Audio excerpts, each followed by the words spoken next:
Salve, salve nação alvinegra, começando mais um vídeo aqui no canal John do Timão.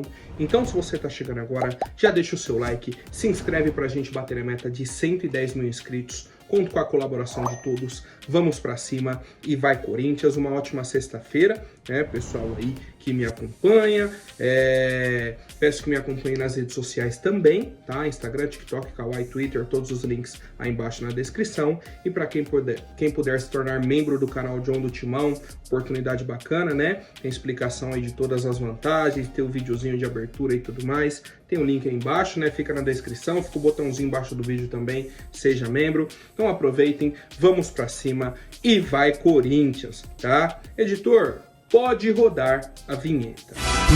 Salve o Corinthians! Bom, família, como prometido, né, a gente debateu e hoje o pessoal comentou bastante também. O John traz esse vídeo agora sobre o Dia da Transparência. Algo que foi muito prometido pela gestão Augusto Melo, assim que eles assumem o clube. A gente vai mostrar para o torcedor como está o clube. A gente vai abrir as finanças, vamos... Primeiro, era até uma questão que eles falavam de auditoria, né? Sobre contratos, o que aconteceu aí nas últimas gestões e tudo mais. Aí foi mudando. O Augusto foi, explicou novamente, eu errei o termo, não é uma auditoria, é uma consultoria financeira. E aí hoje tivemos esse Dia da Transparência. Resumindo para o torcedor, tá, o que foi a ideia desse evento. Mostrar como o clube está financeiramente, né, o valor da dívida, e como eles querem tirar o clube dessa situação, né, as estratégias. Basicamente isso. Foi basicamente isso que tivemos, tá?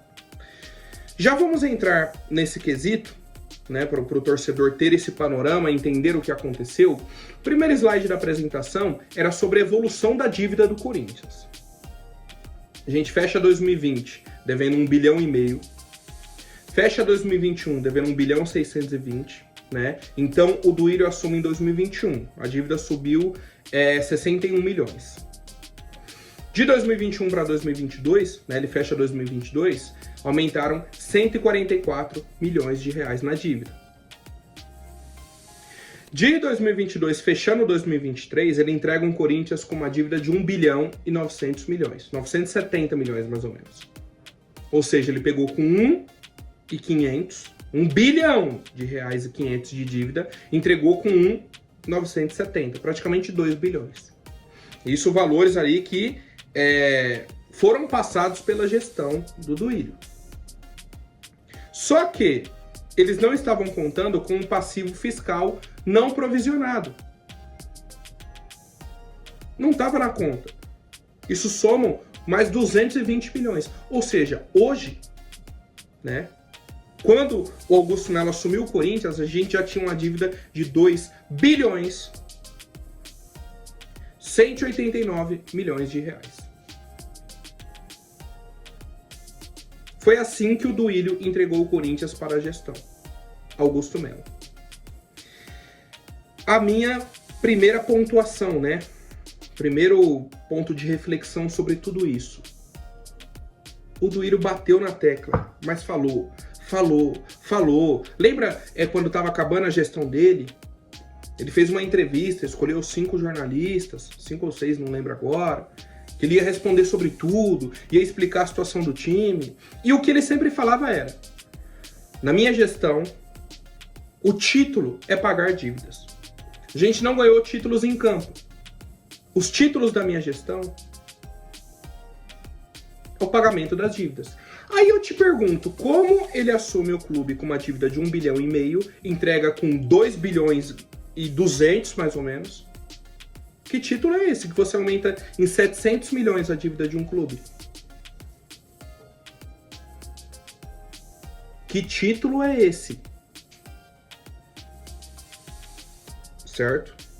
Isso, janeiro de 2024 agora, né? Que a gente entrou nesse ano. Ele deixou o clube dessa forma. Entra a próxima gestão. Tá? Inclusive, eles explicaram, né, como que está dividida essa dívida. 700 milhões da Arena, 675 de oneroso, o fiscal, né, aquele que eles não haviam contabilizado, 220 milhões, e a parte tributária 591 milhões, totalizando praticamente aí 2 bilhões e 200 milhões de reais. Dívida do Corinthians ao final de 2023, tá? Gestão do Ílio Monteiro Alves, essa era a dívida do Corinthians. Depois eles explicam, né, o início aí do ano, então a chegada da gestão Augusto Melo, 6 primeiros meses, o que tinha de dinheiro para entrar, o que tinha de dívida para pagar no primeiro semestre e tal. Hoje a dívida do clube é a seguinte, né? Hoje que a gente fala é fechando o primeiro semestre, até o fim de junho. Então depois disso tivemos julho, agosto e agora 13 dias de setembro, 2 meses e meio mais ou menos, tá? Então estamos tirando desse valor 2 meses e meio do Corinthians, certo? A partir de janeiro, que o Augusto assume, até o fim de junho, a dívida aumentou mais alguns milhões, né, cerca de 120 milhões, subiu para 2 bilhões 311 milhões de reais. Essa é a dívida atual do Corinthians, né, o balanço mais atualizado que temos. Aí com questão de Arena, parte tributária e também o oneroso. O Sport Clube Corinthians Paulista hoje tem uma dívida de 2 bilhões e 300 milhões de reais. É muita coisa, cara. É muita coisa. Muita coisa, tá? A gente vai entrar nessa questão de valores, né, mais à frente, buscar entender um pouquinho, vamos comentar também. E aí, sobre a questão de responsabilidade e tal, pô, John, como que aumentou a dívida, né, nesses 6 primeiros meses, e o Corinthians estava contratando nessa janela, fez quase aí 10 contratações agora na janela do meio do ano, e aí trouxeram esse novo balanço, de uma explicação da janela. O Corinthians teve um lucro de 80 milhões de reais, negociações aí, por exemplo, Raul Gustavo, Carlos Miguel, Fausto Vera, Wesley, gastamos 80 milhões, ganhamos, né, 80 milhões e gastamos 61 milhões com as contratações que tivemos. José Martínez, o Hector Hernandes, o Memphis, André Ramalho, Carrilho, Thales Magno, todos somados. Salários, tudo. Direitos econômicos, tudo. Então a gente teve um lucro na janela de 19 milhões de reais. Ou seja, apesar de todos os pesares, na parte do futebol, de gestão de futebol, o clube lucrou. Então não foi uma irresponsabilidade, isso e aquilo. A questão do Corinthians é a dívida que já vem acompanhando o clube há anos e anos. E aí eles deram a explicação, né, do que foi orçado para esse primeiro semestre, o que foi arrecadado, as despesas, né, questão assim mais técnicas dessa parte aí de administração do clube. E um outro ponto que me chamou a atenção, tá, foi a parte do Pantaleão, que é a parte jurídica do Corinthians, que é o seguinte: só nesse primeiro semestre de 2024, o Corinthians ganhou, né, na justiça alguns processos. E esses processos totalizam 471 milhões que poderiam virar dívida para o clube. Ou a parte de improcedências, 20 processos que o Corinthians ganhou, totalizando aí mais de 400 milhões de reais. Pô, é bizarro, cara. Se a gente perde uma causa dessa na justiça, já é um valor a mais que sobe na dívida. Hoje, por exemplo, no vídeo do meio-dia, eu trouxe aqui, o Corinthians fechou um acordo com a Prefeitura de São Paulo e tal, reduziu uma dívida. Era de 100 milhões, a gente conseguiu diminuir para 43 milhões. E isso vai entrar, não está ainda nesse valor, tá? Nesse balanço financeiro, no caso. Vai ser representado no segundo semestre de 2024.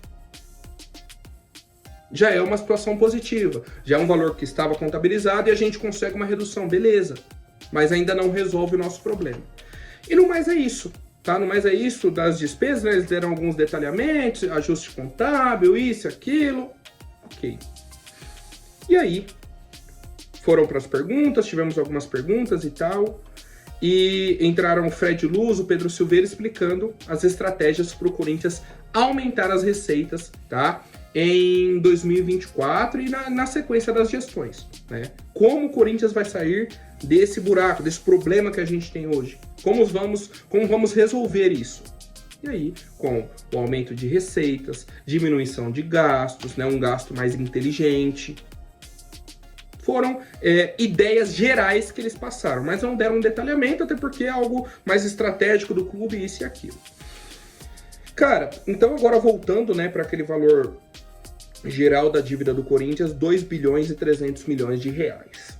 Quando a gente pensa nisso, é surreal, né? É um valor muito alto, é um valor que hoje, por exemplo, não tem um clube que chega e fala, não, vou pagar isso aqui, toma.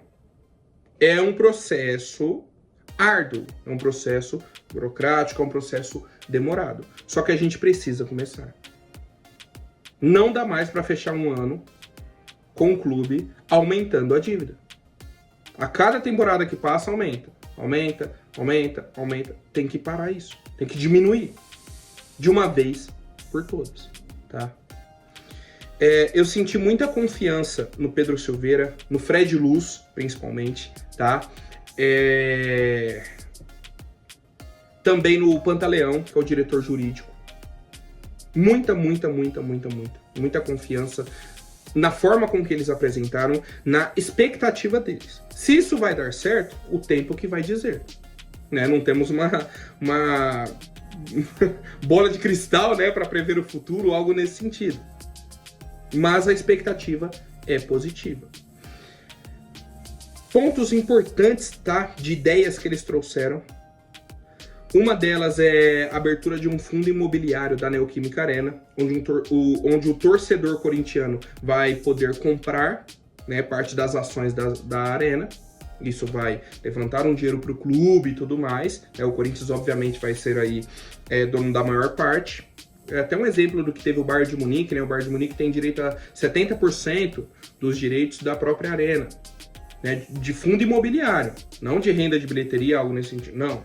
Fundo imobiliário, né? E aí o Corinthians está com essa ideia no papel, né? E pretende colocá-la em prática. Outro ponto, a arrecadação da torcida Gaviões da Fiel para a quitação da Neoquímica Arena. Ele falou que é totalmente a favor, que ele está ajudando nesse processo, né? Na parte burocrática, no que diz a respeito do Corinthians, e que ele torce muito para que dê certo.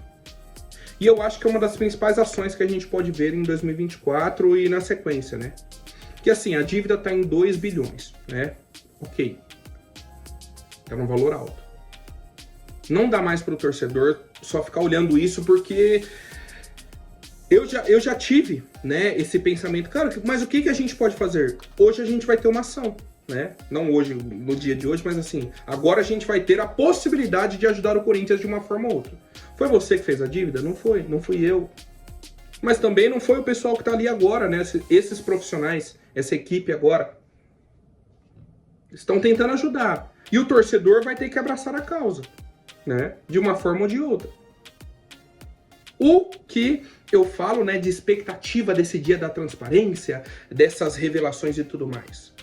Pô, como que o Duílio fecha a gestão dele com um aumento aí, como eu disse, mais de 600 milhões, perto ali de 700 milhões de aumento de dívida?